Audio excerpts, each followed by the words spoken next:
समवर्ती सूची का अप्रत्यक्ष कर है।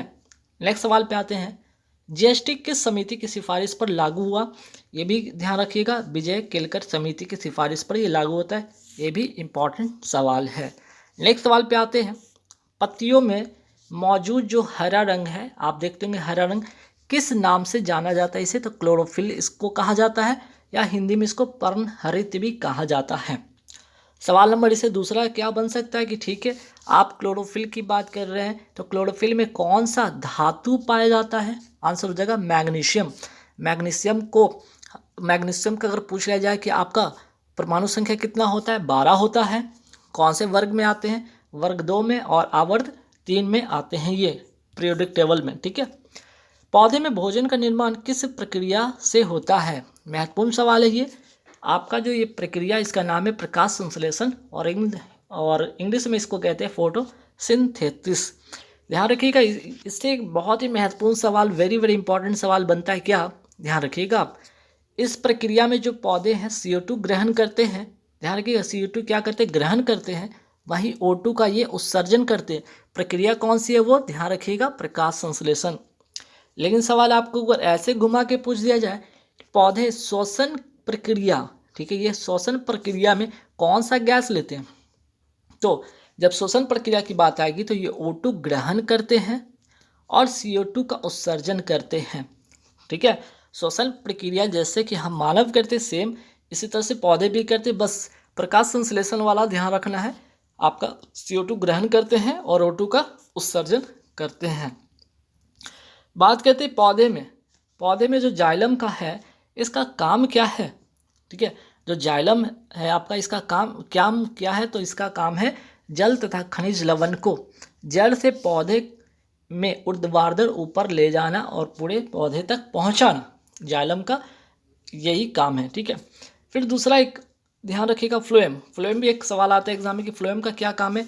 तो फ्लोएम का काम है पत्ती में जो भोज्य पदार्थ हैं, जो पत्ती में भोजन बनता है, उस भोज्य पदार्थ को संपूर्ण पौधे में संवहन करना इसका काम है। तो जाइलम और फ्लोएम, ये दो नाम ध्यान रखना है आपको।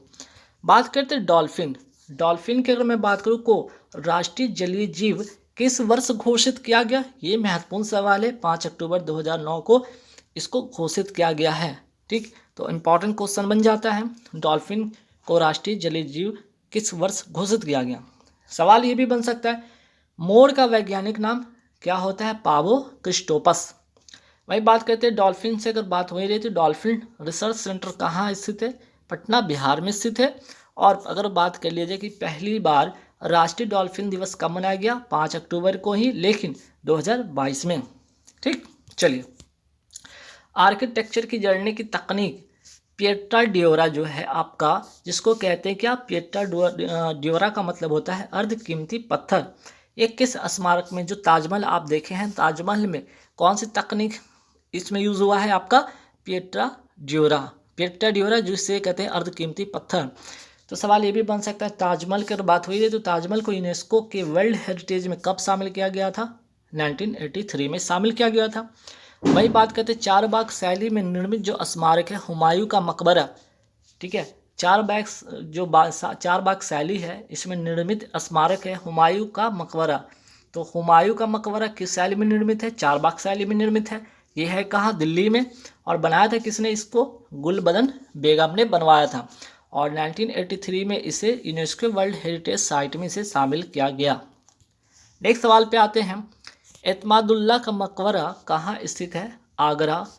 ठीक है, आगरा। और इसे नूरजहां ने बनवाया था, तथा ये भी जो है कौन सा तकनीक से बना है? पिएट्रा ड्योरा, जिसको भी मैंने बताया था क्या? अर्धकीमती पत्थर जिसको कहा जाता है। सवाल जो है गेटवे ऑफ इंडिया, ये कहाँ स्थित है? तो ये आंसर हो जाएगा इसका मुंबई में।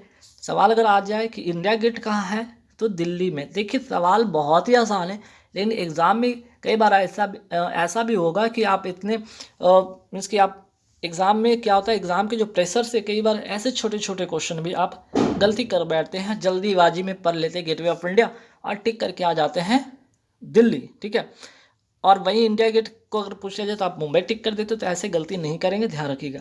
चार मीनार है कहाँ पे? ये हैदराबाद में है। नमक का रासायनिक नाम क्या है, तो NaCl, NaCl को क्या कहते हैं, सोडियम क्लोराइड कहते हैं। ठीक, नेक्स्ट सवाल पे आते हैं कि सोडियम कार्बोनेट का सूत्र क्या है, तो Na2CO3 इंटू 10H2 इसका सूत्र है, और इसे धोने का सोडा या वॉशिंग पाउडर भी कहते हैं। सोडियम बाइकार्बोनेट का सूत्र क्या है, NaHCO3। लावनी जो है कौन से राज्य का लोक नृत्य है, तो फेस्टिवल और डांस, ध्यान रखिएगा सवाल एग्जाम में पूछा जाता है, महाराष्ट्र का है। विदेशिया जट जाटनी या जट जाटिनवी के लिखा रहता है, झुमरी कहाँ का नृत्य है या डांस है, ये बिहार का डांस है। वही बात करते हैं कालबेलिया, ठीक है, वही बात करते हैं कालबेलिया गिंदर घूमर कहाँ का नृत्य है, ये आपका राजस्थान का डांस है। तो इसमें भी कालबेलिया जो है मोस्ट इंपॉर्टेंट क्वेश्चन, और कई बार एग्जाम में पूछा भी गया, वेरी वेरी इंपॉर्टेंट क्वेश्चन है ये। पुस्तक इंडिया जो है 2020 turning point wings of fire ignited mind किसकी लिखी पुस्तक है, ये सारे के सारे जो लिखी पुस्तक है APJ अब्दुल कलाम के द्वारा लिखी गई पुस्तक है। भारत के पहले शिक्षा मंत्री कौन थे, ध्यान रखिएगा, मौलाना अबुल कलाम आज़ाद पहले शिक्षा मंत्री थे भारत के। इंडिया विंस फ्रीडम किसकी लिखी पुस्तक है, मौलाना अबुल कलाम आज़ाद की लिखी पुस्तक है। भारत में कुल कितने शास्त्रीय डांस है या नृत्य है, आंसर हो जाएगा यहाँ पे 8, और इन 8 शास्त्रीय डांस का यहाँ पे नाम एक बार देख लीजिए, क्या है, भरतनाट्यम कहाँ का है, तमिलनाडु का है। आपका कुचिपुड़ी आपका आंध्र प्रदेश का है। कथक आपका जो है उत्तर प्रदेश का है या उत्तर भारत में ये तो डांस फेमस है। मोहिनी अट्टम जो है केरल का है। कथकली ये भी आपका केरल का है, तो ये दोनों जो है आपका केरल का है। सत्रिया है असम का है, ये वेरी वेरी इंपॉर्टेंट क्वेश्चन है एग्जाम पॉइंट ऑफ व्यू से। मणिपुरी मणिपुर का है, ओडिसी उड़ीसा का है। ठीक है, चलिए आगे बढ़ते हैं। इंग्लिश चैनल को तैर कर पार करने वाली पहली भारतीय महिला कौन है, आरती साहा। वही सवाल अगर ऐसा पूछ लिया जाए, इंग्लिश चैनल तैर कर पार करने वाले पहले जो है भारतीय पुरुष कौन है, तो आंसर हो जाएगा मिहिर सेन। नेक्स्ट सवाल पे आते हैं कि अरावली की पहाड़ियाँ से कौन सी नदी निकलती है, आंसर हो जाएगा लूनी नदी। कच्छ की रण में, ठीक है, कच्छ की रण में गुजरात में ये विलुप्त हो जाती है, ध्यान रखिएगा। अरावली की सबसे ऊंची चोटी का नाम क्या है, गुरु शिखर। ये है कहाँ, माउंट आबू राजस्थान में स्थित है। सतपुरा पर्वत श्रेणी की सबसे ऊंची चोटी कौन सी है, धूपगढ़। ये है कहाँ, मध्य प्रदेश में। नीलगिरी पहाड़ी की सबसे ऊंची चोटी का नाम क्या है, डोडा बेट्टा, और ये कहाँ है, आपके तमिलनाडु में। और अगर बात कर लिया जाए ये डोडा बेट्टा या नीलगिरी की पहाड़ी की अगर ये बात की जा रही है, तो यहाँ पे कौन सी जनजाति पाई जाती है, टोडा जनजाति यहीं पे पाई जाती है। पश्चिमी घाट तथा पूर्वी घाट आपस में कहाँ मिलते हैं, नीलगिरी की पहाड़ी में मिलते हैं। मैकाल पर्वत की सबसे ऊंची चोटी कौन सी है, अमरकंटक की पहाड़ी, है कहाँ पे, छत्तीसगढ़ में। अमरकंटक की पहाड़ी से कौन सी नदी निकलती है, नर्मदा तथा सोन नदी जो है दोनों यहीं से निकलती है। बात करते हैं धुआंधार जलप्रपात किस नदी पर है, नर्मदा नदी पर, है कहाँ, मध्य प्रदेश में। वही बात करते हैं ओंकारेश्वर बांध किस नदी पर है, ये भी नर्मदा नदी पर है और है कहाँ पे, मध्य प्रदेश में। सरदार सरोवर बांध किस नदी पर है, ये भी नर्मदा नदी पर है और ये है कहाँ, लेकिन ये है गुजरात में। नर्मदा तथा ताप्ती नदी किस ओर बहती है, तो ये पश्चिम की ओर बहने वाली नदियाँ हैं और अरब सागर में गिरती हैं। ठीक है, ये दो नाम जरूर ध्यान रखिएगा, नर्मदा तथा ताप्ती पश्चिम की ओर बहती है, ध्यान रखिएगा, पश्चिम की ओर बहती है और अरब सागर में आकर गिरती है। चलिए नेक्स्ट सवाल पे देखिए, भारतीय अर्थव्यवस्था का प्राथमिक क्षेत्र कौन सा है, तो कृषि, पशुपालन और मत्स्य क्षेत्र, ये तीनों नाम ध्यान रखिएगा आपके जो है प्राथमिक क्षेत्र के अंतर्गत आते हैं। ठीक है, वहीं द्वितीय क्षेत्र भारतीय अर्थव्यवस्था का कौन सा है, तो आपका उद्योग हो जाएगा। वहीं जो है तीसरा या तृतीय क्षेत्र कौन सा है, आपका सेवा हो जाएगा करेक्ट इसका आंसर।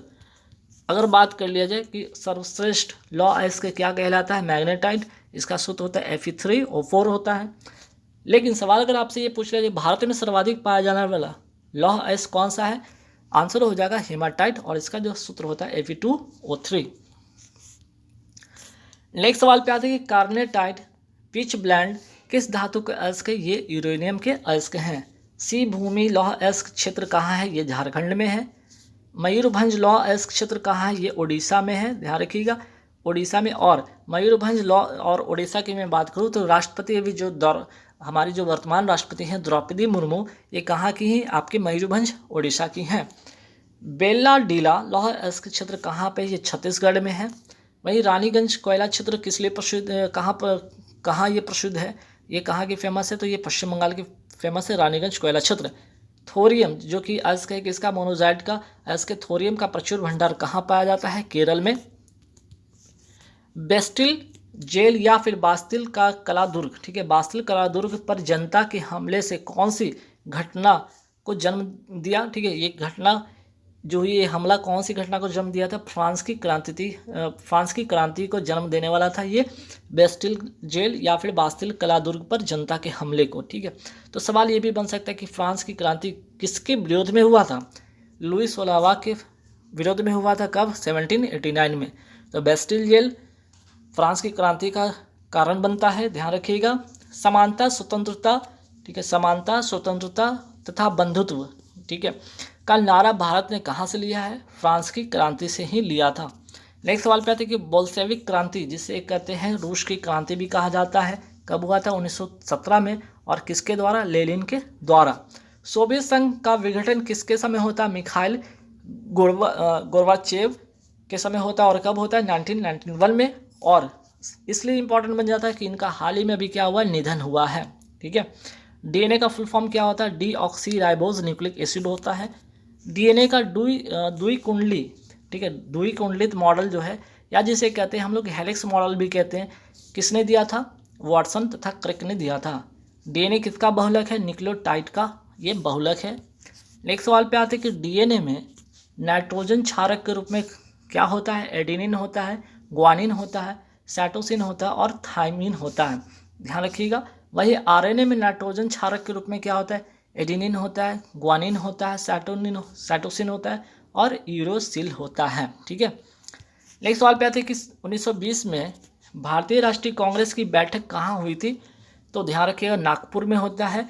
इसकी अध्यक्षता विजय राघवाचार्य ने किया था। और क्यों ये 1920 वाला ही क्यों इंपॉर्टेंट बन जाता है? क्योंकि इसी अधिवेशन में असहयोग आंदोलन प्रस्ताव पारित हुआ था, इसलिए सवाल बन जाता है इंपॉर्टेंट, क्योंकि इसी अधिवेशन में असहयोग आंदोलन प्रस्ताव पारित हुआ था। और अगर पूछ लिया जाए कि इस समय वायसराय कौन था, तो जेम्स फोर्ड था, ठीक है। नेक्स्ट सवाल पे कि चौरी चौरा घटना कब होती है? फरवरी 1922 में होती है, गोरखपुर जिले, उत्तर प्रदेश, ठीक है, उत्तर प्रदेश। और इसी घटना के बाद असहयोग आंदोलन जो है स्थगित कर दिया गया।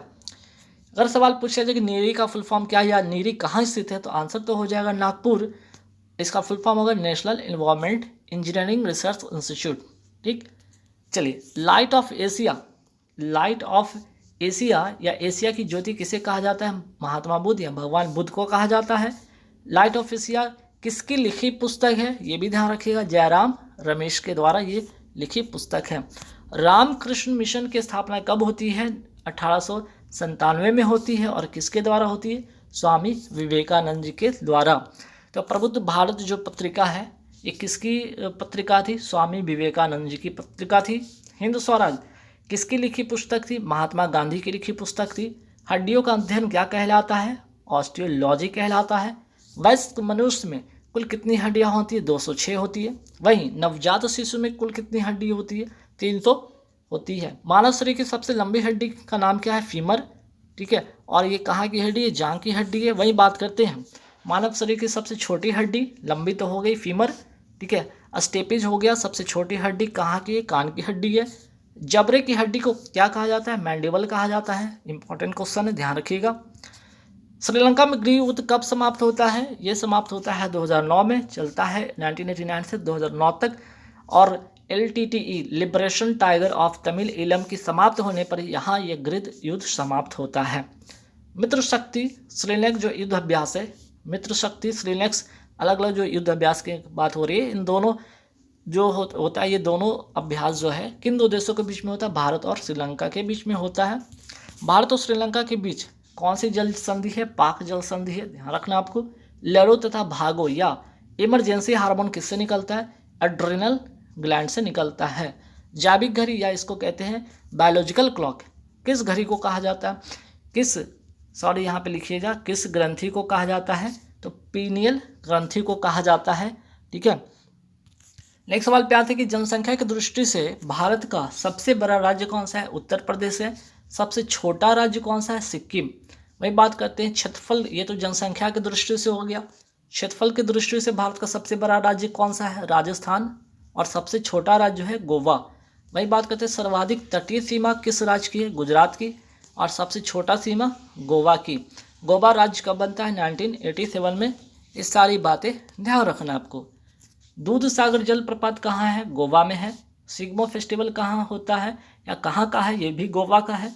गोवा किसके अधीन रहा था, पुर्तगालों के अधीन रहा था। पहला ओलंपिक कब हुआ था, 1896 एथेंस में होता है। सोवियत संघ किस वर्ष टूटा था, 1991 में। किस देश ने महिलाओं को सबसे पहले वोट देने का अधिकार दिया, न्यूजीलैंड ने दिया। भारत में वोट देने का अधिकार 21 वर्ष से घटाकर 18 वर्ष किस संविधान संशोधन के तहत होता है, 61वां संविधान संशोधन 1989 के तहत होता है। भारत की पहली रामसर साइट कौन सी है, चिल्का झील है। कहाँ है ये, ओडिशा में। नलवाना पक्षी अभ्यारण्य कहाँ है, चिल्का झील के अंदर। कहाँ, ओडिशा में। भारत की सबसे बड़ी मीठे पानी की झील कौन सी है, बुलर झील है। ये है कहाँ पे, आपका जम्मू कश्मीर में। ओडिशा में सबसे बड़ी अप्रवाही पानी की झील कौन सी है, चिल्का झील है। एक ऐसे नृत्य का रूप जो कला में हिंदू और मुस्लिम विशिष्टता के अद्भुत संयोग का प्रतिनिधित्व करता है, आंसर हो जाएगा कथक। मोस्ट इंपॉर्टेंट क्वेश्चन है, वेरी इंपॉर्टेंट। एसएससी इस तरह से सवाल कई बार पूछ लिया जाता है, क्यों, इसका रीज़न आपको आगे पता चलेगा। वाजिद अली कौन थे, तो अवध के अंतिम नवाब थे। साथ ही साथ कथक को बढ़ावा देने वाले ये व्यक्ति पहले व्यक्ति हैं। वहीं पंडित बिरजू महाराज का संबंध किस शास्त्रीय नृत्य से है, तो ये भी कथक से। तो देखिए यह भी कथक और यहाँ भी कथक।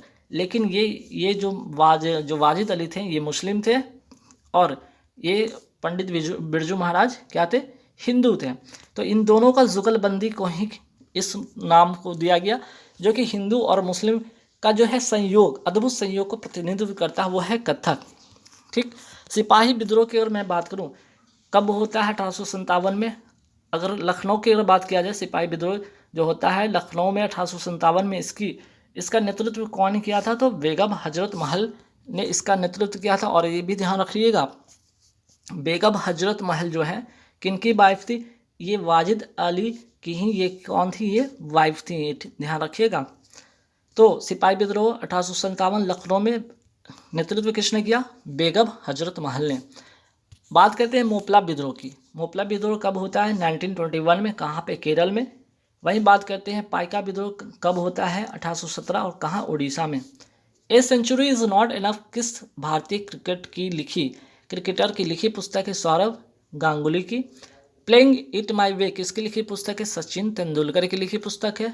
नो स्पिन किसकी ऑटोबायोग्राफी है, शेन वॉर्न की, ऑस्ट्रेलिया के खिलाड़ी थे। हाल ही में इनका क्या हो गया, इनका निधन हो गया। विलीव किसकी ऑटोबायोग्राफी, सुरेश राणा की है।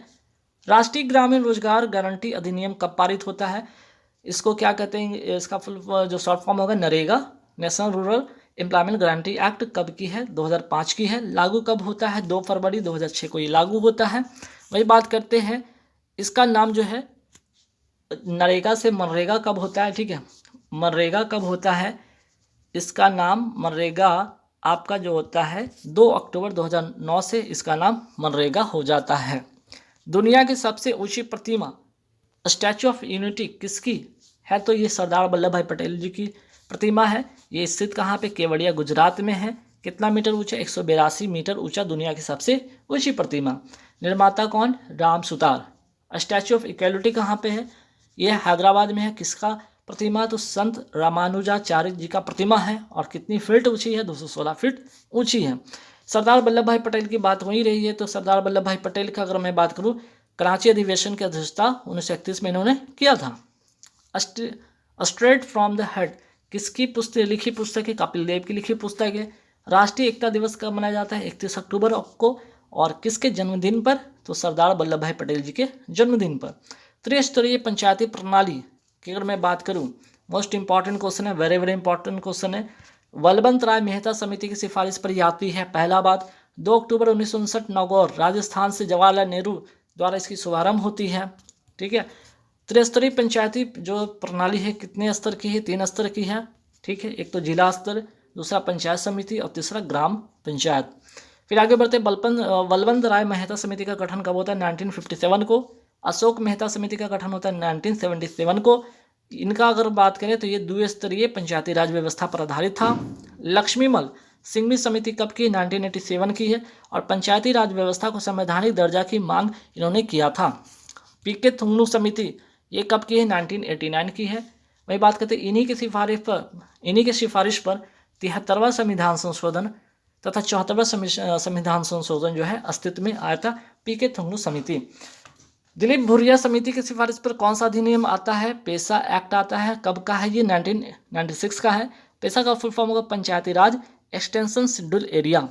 73वां संविधान संशोधन कब का है? ये 1992 का है और पंचायती राज व्यवस्था से संबंधित है और लागू होता है 24 अप्रैल 1993 को ये लागू होता है।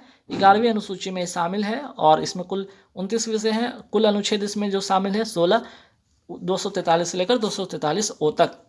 फिर बात करते हैं 74वां संविधान संशोधन का संबंध किससे? शहर निकाय से है। 1993 का एक्ट के तहत 12वीं अनुसूची में इसे शामिल किया गया और कुल विषय इसमें कितना है? 18। 9वीं अनुसूची जो है प्रथम संविधान संशोधन अधिनियम के तहत 1951 के द्वारा इसे जोड़ा गया है। 9वीं अनुसूची जो कि प्रथम संविधान संशोधन है 1951 का। स्थानीय सुशासन के जनक कौन था? रिपन था। पहली बार जनगणना कब हुआ था? 1872 में। किसके समय में? मेयो के समय में हुआ था। दशक के आधार पर जनगणना किसने शुरू किया था? रिपन ने किया था 1881 में। तमिलनाडु के तट को क्या कहा जाता है? कोरोमंडल। केरल के तट को क्या कहा जाता है? मालाबार। गोवा के तट को कहा जाता है कोंकण। किस युद्ध में नेपोलियन जो कि फ्रांस का था की पराजय हुई थी? वाटरलू। कब होता है? 1815 में। ब्रिटिश सेना का नेतृत्व कौन करता है? ड्यूक ऑफ वेलिंगटन करता है। वहीं फ्रांसीसी सेना का नेतृत्व कौन करता है? नेपोलियन करता है। जहाँ पे नेपोलियन की क्या होती है? पराजय होती है, अंग्रेज यहाँ पे जीत जाते हैं। भारत का नेपोलियन किसे कहा जाता है? समुद्रगुप्त को कहा जाता है। किस रक्त ग्रुप वाले व्यक्ति को यूनिवर्सल डोनर कहा जाता है? ओ निगेटिव वाले को। किस रक्त ग्रुप वाले व्यक्ति को यूनिवर्सल रिसेप्टर कहा जाता है? एबी पॉजिटिव वाले को। नेक्स्ट सवाल पे आते हैं कि ब्लड ग्रुप की खोज किसने किया था? लैंड स्टीनर ने किया था। वही बात करते हैं ब्लड का जो पीएच मान होता है वो क्या होता है? 7.4 होता है। ये लगभग क्या होता है? क्षारीय होता है। तो ब्लड ग्रुप का जो है आपका होगा लैंड स्टीनर। ठीक है। और ब्लड सर्कुलेशन का विलियम हार्ले। प्रयाग या इलाहाबाद प्रशस्ति लेख की रचना किसने किया था? हरिसेन ने किया था। समुद्रगुप्त के दरबारी कवि थे हरिसेन, ध्यान रखना है आपको। समुद्रगुप्त का उत्तराधिकारी कौन हुआ? चंद्रगुप्त द्वितीय होता है। किस विजय के उपलक्ष्य में चंद्रगुप्त द्वितीय ने चांदी के सिक्के चलाए थे? शकों पर विजय के उपलक्ष्य में। योजना आयोग का गठन कब होता है? 15 मार्च 1950 को होता है और इसके जगह पे ही आता है क्या? योजना के जगह पे आता है नीति आयोग। इसकी गठन होती है 1 जनवरी 2015 को। इसका फुल फॉर्म क्या होता है? National institution for transforming India होता है। निर्वाचन आयोग की स्थापना कब होती है? 25 जनवरी 1950 को होती है। पंचायती राज दिवस कब मनाया जाता है? 24 अप्रैल को। राष्ट्रीय मतदाता दिवस मनाया जाता है 25 जनवरी को। ठीक है। फिर बात करते हैं नीति आयोग के पहले उपाध्यक्ष कौन थे? अरविंद पनगड़िया थे पहले उपाध्यक्ष। नीति आयोग के पहले सीईओ कौन थे? सिंधु खुल्लर। ठीक है, सिंधु खुल्लर नाम ठीक कर लीजिएगा। अमीबा तथा जीवाणु कैसे जीव है? ये दोनों एक कोशीय जीव है। भारत की कुल समुद्री सीमा कितनी है? 7,516 किलोमीटर लगभग। भारत की कुल स्थलीय सीमा, ये तो समुद्री सीमा हो गया, स्थलीय जो सीमा है 15,200 किलोमीटर के लगभग में है। मिग 21 का उड़ान भरने वाली पहले भारतीय वायुसेना अधिकारी कौन बनी? तो आपका नाम हो जाएगा अवनी चतुर्वेदी। भारत की पहली महिला राफेल जेट पायलट कौन बनी? शिवांगी सिंह। कहाँ की हैं? ये वाराणसी की हैं। भारत की 3 महिला फाइटर पायलट एक साथ बनी थी, नाम था इनका अवनी चतुर्वेदी, भावना कांत और शिवांगी सिंह। भारत की पहली महिला सह पायलट कौन बनी? पीवी सिंधु, बैडमिंटन खिलाड़ी हैं ये। प्रथम विश्व युद्ध में अपने प्राणों का बलिदान करने वाले भारतीय सैनिकों की याद में बनाए गए अखिल भारतीय युद्ध स्मारक को आज किस नाम से जाना जाता है? इंडिया गेट, जो कि दिल्ली में है। ठीक है। अमर जवान ज्योति ये क्या है भाई? ये 1971 के भारत पाकिस्तान युद्ध में शहीद और अज्ञात भारतीय सैनिकों का के याद में बनाया गया क्या है, ये स्मारक है। इस ज्योति का मशाल 26 जनवरी 1972 को जलाई गई। 21 जनवरी 2022 की शाम तक यह मशाल जलती रही। अब इसे नेशनल वार मेमोरियल की अमर ज्योति में दर्ज कर दिया गया है, ध्यान रखना है आपको। इंडिया स्ट्रगल किसकी लिखी पुस्तक है, ये लिखी पुस्तक है सुभाष चंद्र बोस की लिखी पुस्तक है। पराक्रम दिवस कब मनाया जाता है, 23 जनवरी को मनाया जाता है, ध्यान रखना है आपको। हरिपुरा अधिवेशन की अगर मैं बात करूँ 1938 में होता है और इसकी अध्यक्षता सुभाष चंद्र बोस ने किया। फॉरवर्ड जो है ब्लॉक की स्थापना कौन करते हैं, सुभाष चंद्र बोस 1939 में। दिल्ली चलो का नारा दिया था कौन, सुभाष चंद्र बोस ने दिया था। हीरे का चमकना उदाहरण है पूर्ण आंतरिक परावर्तन का। संयुक्त राज्य अमेरिका ने किस वर्ष लोकतांत्रिक संविधान अपनाया था, 1787 में। वहीं 4 जुलाई 1776 को यह स्वतंत्र हुआ था। बोस्टन टी पार्टी का संबंध किससे है, यह और घटना होती है 1773 में और ये घटना अमेरिका की है।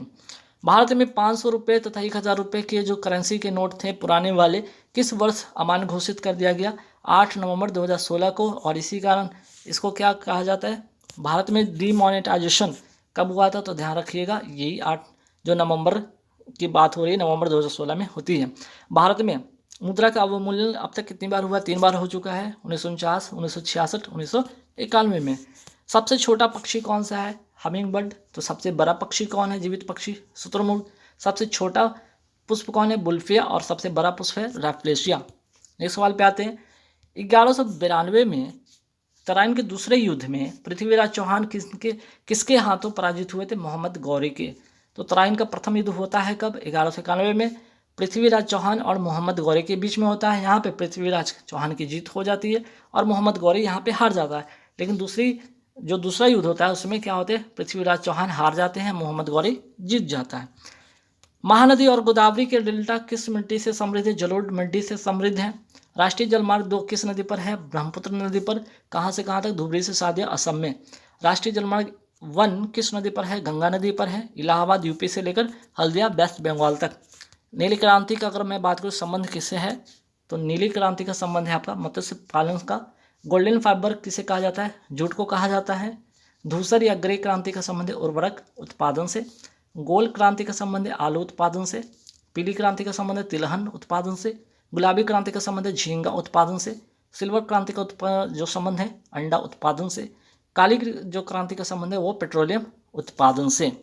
नेक्स्ट सवाल पे थे, भारत की पहली महिला मुख्य चुनाव आयुक्त कौन थी, रमा देवी।